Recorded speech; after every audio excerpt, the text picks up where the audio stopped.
Good evening, I'm Katerina Georgieva. This is CBC Windsor News. Thanks for watching. Tonight, the Spits are in the playoffs. Plus, what would you do if you found something alive moving around in your tap water at home? We'll tell you about a Windsor woman's desperate search for answers. A major report released out of Nova Scotia today looking into the tragic 2020 mass shooting. It points to widespread policing failures. And a new sexual assault education program is looking to empower young girls in our community. We'll hear from the person who developed it later in the program. Excitement is building tonight as the Windsor Spitfires begin their OHL playoff journey. The team is the best in the Western Conference, so many in the community have high expectations. The puck will drop in about an hour at the WFCU Centre, and that's where we find the CBC's TJ Deer live tonight. TJ, what's the atmosphere like there right now? Well, Kat, we're just over an hour from puck drop, and the party atmosphere has already started. The fans are coming in, the music is playing, the mascots are also out saying hello to everybody. I spoke with a couple of fans earlier, and they told me that this year's playoff run is all about redemption and the hope that the Spits will go one better than they did last year. I also spoke with a couple of players about their season and how and what to expect from this year's playoff push. They told me that all season long they were striving to be the best in the West. A year after coming within one game of going to the Memorial Cup, Windsor Spitfires players are excited about their chances this time around, having won the top seed in the Western Conference for the second year in a row.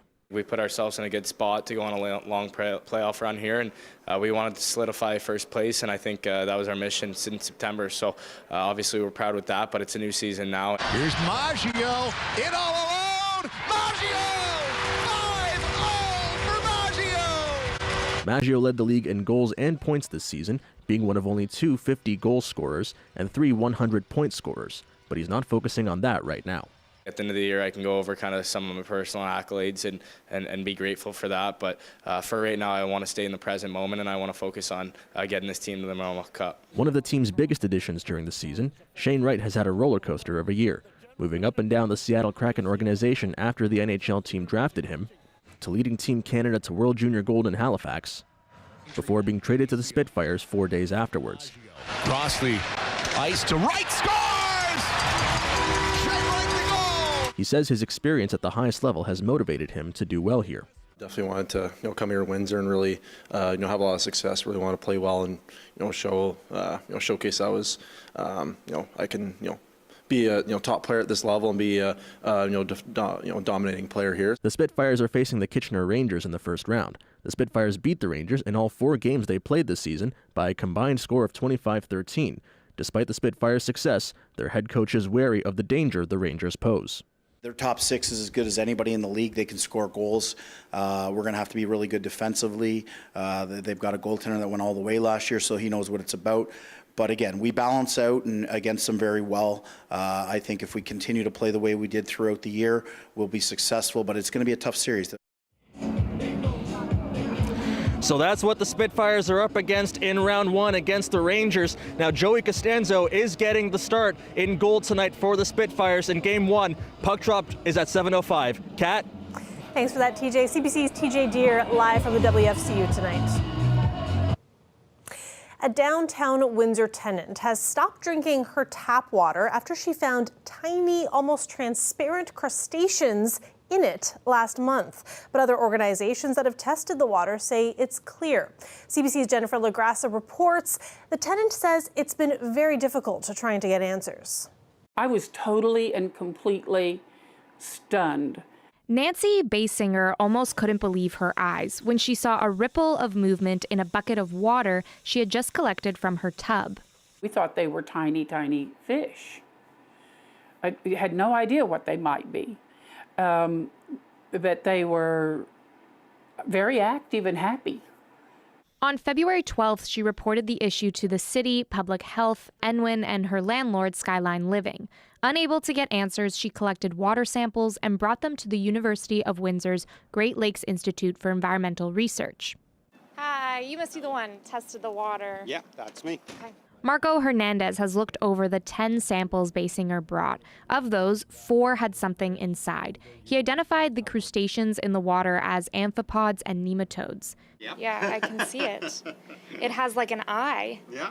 He thinks there could be a crack or leak in the pipes, but even then, he says the amphipods shouldn't be alive. Animals like that size shouldn't be thriving on fresh water, especially after being treated for the utility companies in here. So I was assuming, like, are you sure it came from there? And she said, yeah, it came from my tap water.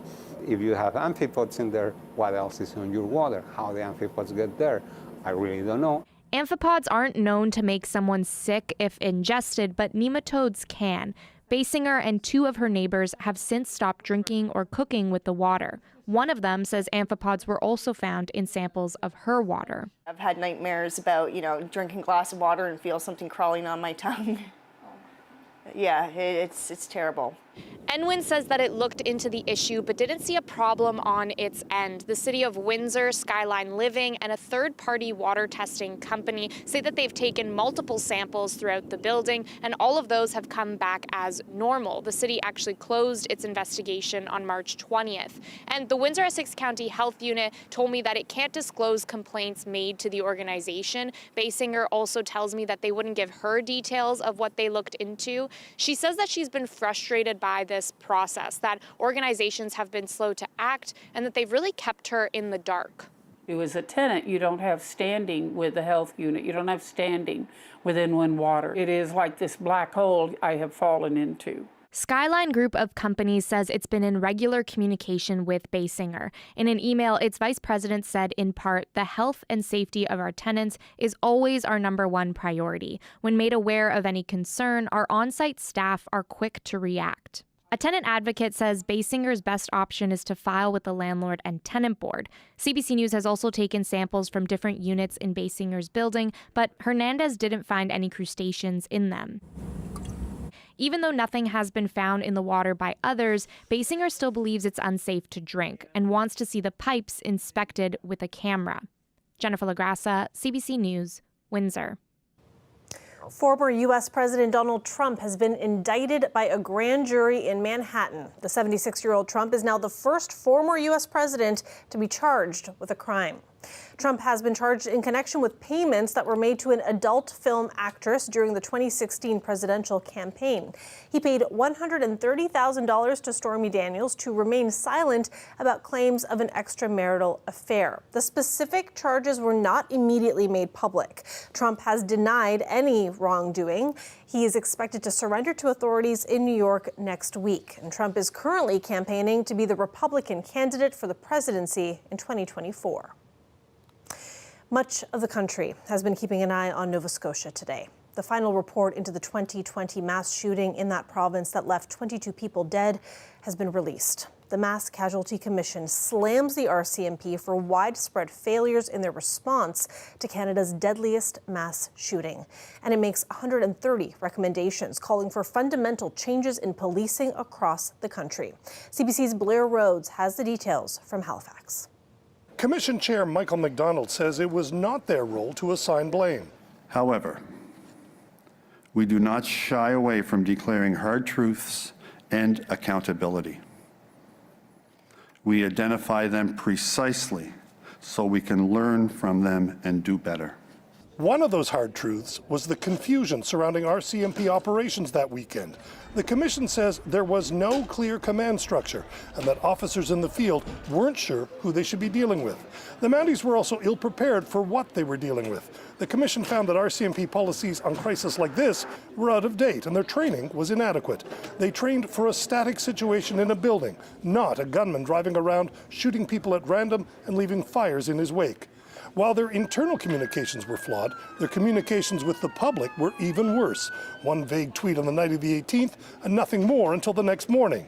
And a delay in telling people that the gunman was driving a replica RCMP cruiser. MacDonald was asked whether he believes the RCMP understands the need for change. I can say it no better than Officer Campbell on the stand when he apologized for failing and saying he would do better. I apologize for failing. He, in a very heartfelt way, said to the world, that we failed you and we'll do better. And he's a high-ranking RCMP member. But Campbell is gone, transferred to New Brunswick. The same is true of every other senior Mountie who is in charge in April of 2020, up to and including Commissioner Brenda Lucki. They've all either retired or been transferred. Her replacement offered an apology of sorts. I'm deeply sorry for the unimaginable pain and suffering. But Duhaime stopped short of apologizing for what the Mounties did that weekend, saying they did the best they could with what they had. Duhaime says he needs more time to study the Commission's recommendations, but he's committing the RCMP to making the necessary changes. Michael McDonald says he's optimistic that his Commission's report won't join others gathering dust on a government shelf somewhere. He says that's because he expects stakeholders, including the families of the 22 victims, to hold people's feet to the fire to make sure that this time something is done. Blair Rhodes, CBC News, Truro. The report closely examined the causes of the mass shooting, which began when the shooter violently attacked his spouse. Some of the recommendations focus on gender-based intimate partner and family violence. As the CBC's Gareth Hampshire reports, there are calls for major change to address the issue.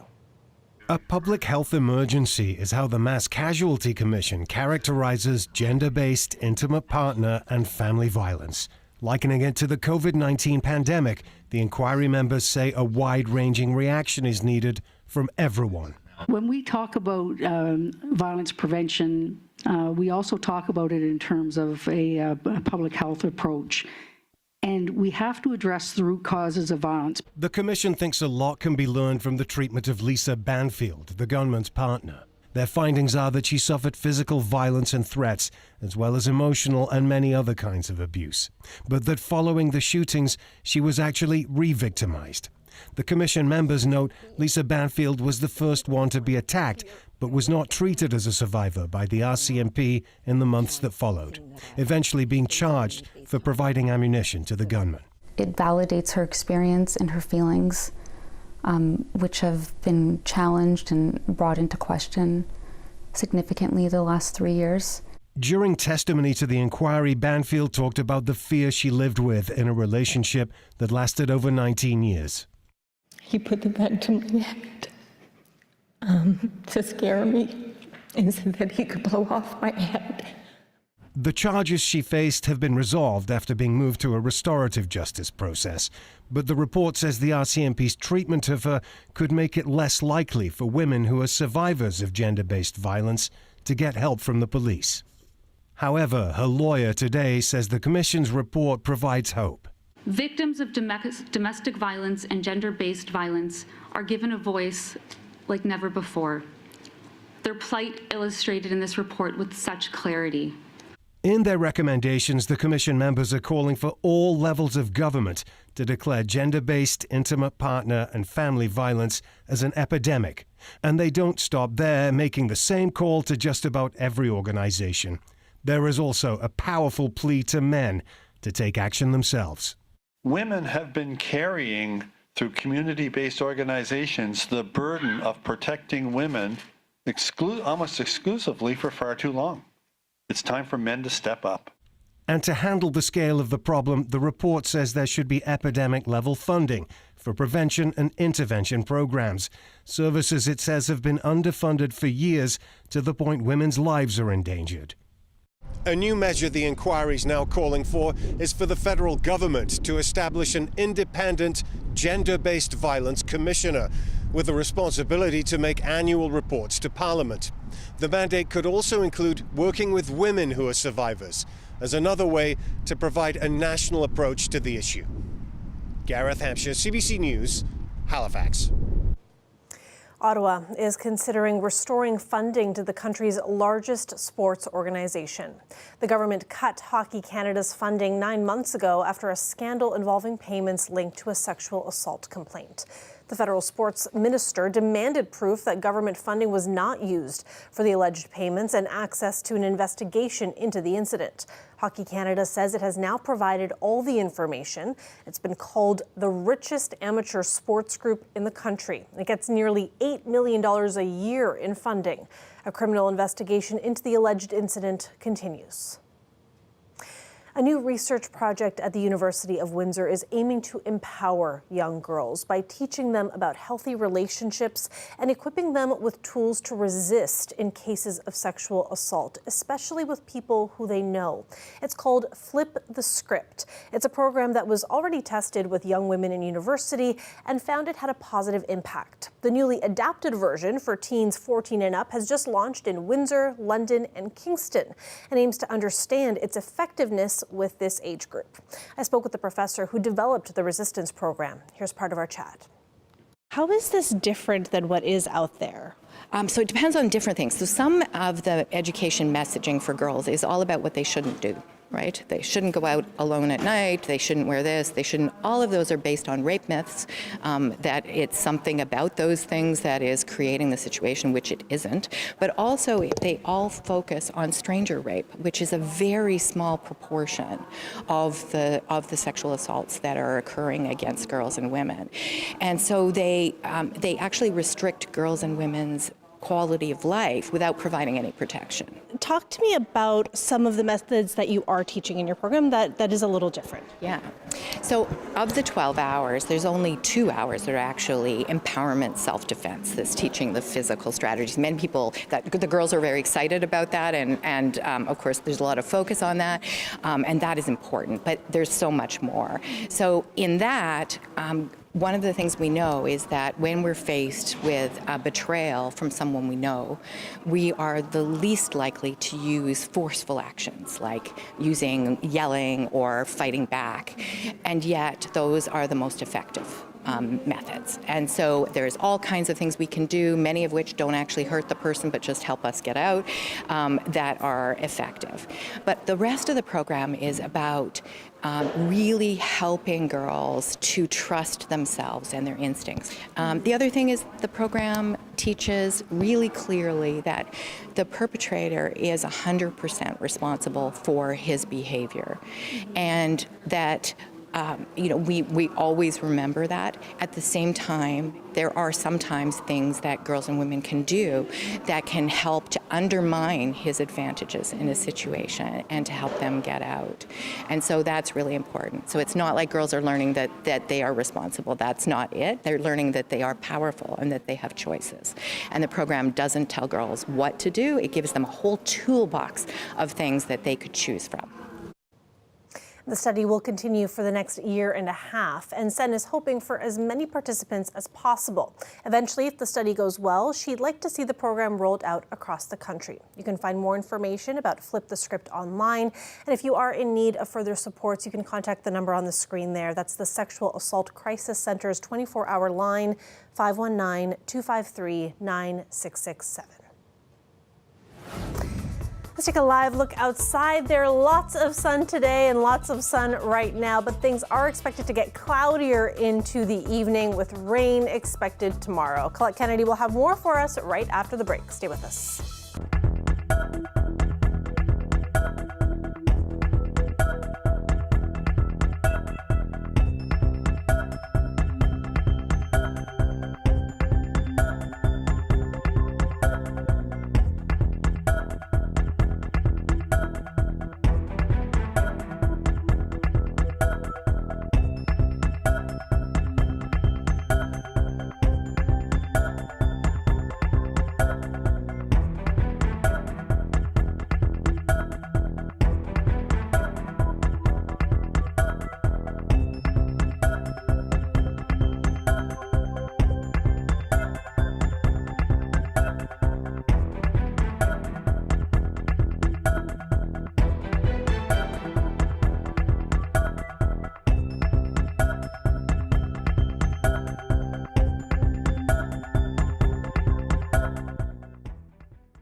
Colette Kennedy is here now for a look at our local weather. Colette, it's so beautiful outside once again, and it really makes me feel like snow is a thing of the past for the year. I'm really hoping that that's the case. I know you can't guarantee, but that's just where I'm at.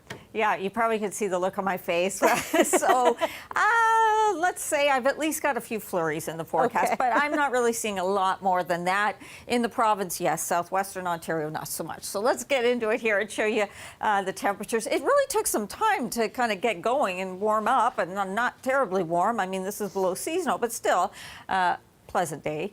6 degrees now, 5 degrees in Sarnia, and then some cooler numbers for Chatham-Kent, and seeing that towards London as well. And those winds, I just want to show you what's happening, because with this system that we have that's approaching, it's going to bring significant snow elsewhere in the province. But with that coming in, we will find those winds picking up by tomorrow morning. So they'll be out of a southerly direction, south to southeast, but wind gusts up around 60 kilometers an hour, certainly not out of the question. And we'll be seeing that through much of the day on Friday. We've got a couple of days that this system will be having an impact, even though it's going to come in waves, so there'll be some breaks in between, but it's a very broad one and having a real impact on a huge part of the U.S. as well, and even the risk of some severe weather into parts of the Midwest as it comes through. For us, though, there could be the autumn-bedded thunderstorm, but not more than that, just in terms of some heavy downpours at times. So this is through the overnight hours. Could there be a flurry or two? Our temperature is actually going to be rising overnight towards morning, so that's why it's more than likely rain, heavier amounts into parts of the morning hours. Then there's one of those breaks, and then that won't be the end of it. Another round will come through, then another break, then another round. And this is going to Saturday morning. You'd think we'd be through it, but then colder air plunges in, more windy conditions, and it's on the backside there where I see that we could get some flurries with any moisture left behind as the cold air filters in. So looking at just the Friday event, around that 20 to 30 millimeters, and then you can add another 5 to 10 on top of that as we go into Saturday. So there's that temperature, like I said, coming up overnight. We should be somewhere around 5 by tomorrow morning, and we do have some mild days ahead. We just have some wet ones for the next few at least. I'm okay with that trade-off, because that's 16 degrees on Monday. That makes a Monday a good day. And it goes on into next week. We're going to be seeing some very spring-like weather. Awesome. Thanks for that, Colette. You're welcome. When we come back, a tiny town is attracting lots of visitors. We'll tell you why.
To more news on the other side of the border now. A community in the U.S. continues to mourn the victims of a violent tragedy earlier this week.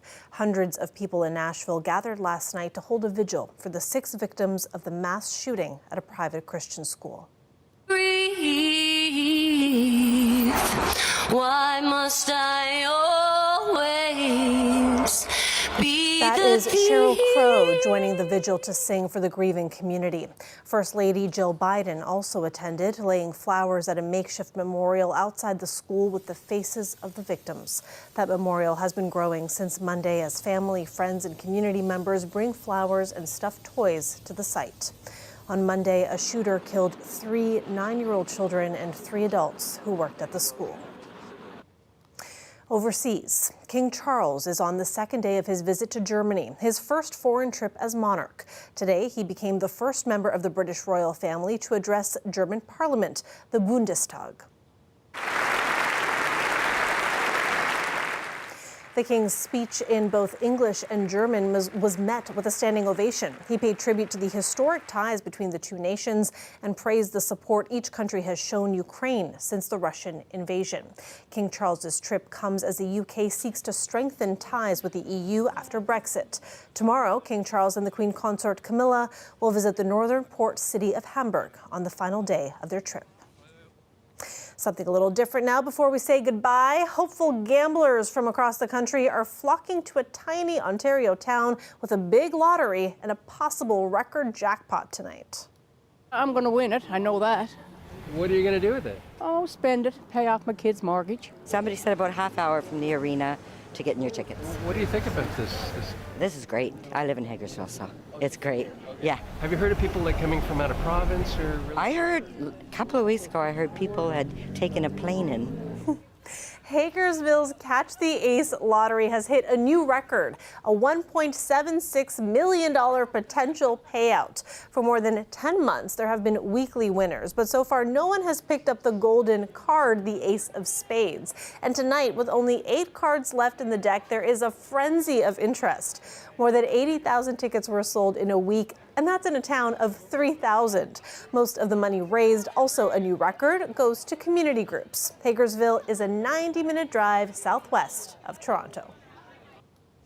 That is it for CBC Windsor News. For more news, go to cbc.ca/Windsor, and you can always find us on Facebook, Instagram, and Twitter. Thanks for watching. Have a good night.